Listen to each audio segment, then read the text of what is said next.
രാജ്യവ്യാപകമായി കർഷക മോർച്ചയും ട്രേഡ് യൂണിയനുകളും സംഘടിപ്പിക്കുന്ന പ്രക്ഷോഭ പരിപാടിയുടെ ഭാഗമായി സംയുക്ത ട്രേഡ് യൂണിയൻ മലപ്പുറം ദൂരദർശൻ കേന്ദ്രത്തിലേക്ക് മാർച്ചും ധർണയും നടത്തി.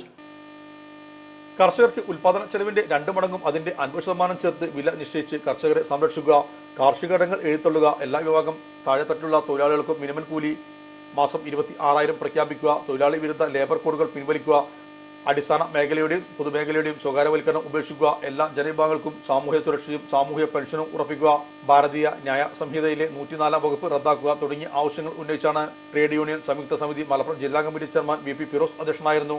General convener V P Zakariya, convener Vallanchira Majeed, P Subramanian, Koottaya Basheer, E N Jithendran എന്നിവരും സംബന്ധിച്ചു. സാധാരണക്കാർ, തൊഴിലാളികൾ, ഉദ്യോഗസ്ഥന്മാർ ഇവരെല്ലാം ചേർന്ന വിഭാഗം കണക്കാക്കിയിട്ടുള്ളത് ഒരു 50% ആളുകളെ അന്ന് കണക്കാക്കി.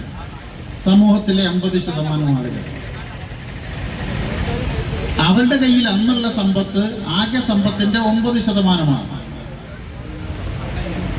ഇപ്പോഴത് എത്ര ശതമാനമുണ്ട്? 2.8% താഴ്ന്നു, 1/3 ചുരുങ്ങി. അവ നയം ആരെയാ സഹായിച്ചത്? നമ്മുടെ സംതൃപ്തിയേക്കാൾ വിലപ്പെട്ടതാണ് നമുക്ക് വേണ്ടപ്പെട്ടവരുടെ സന്തോഷം. പരിശുദ്ധമായവ ഹൃദയപൂർവ്വം സമ്മാനിക്കുമ്പോൾ നമ്മുടെ സന്തോഷവും ഇരട്ടിയാകും. Dubai Golden Diamonds, Pride of Generations, India, Oman, Bahrain.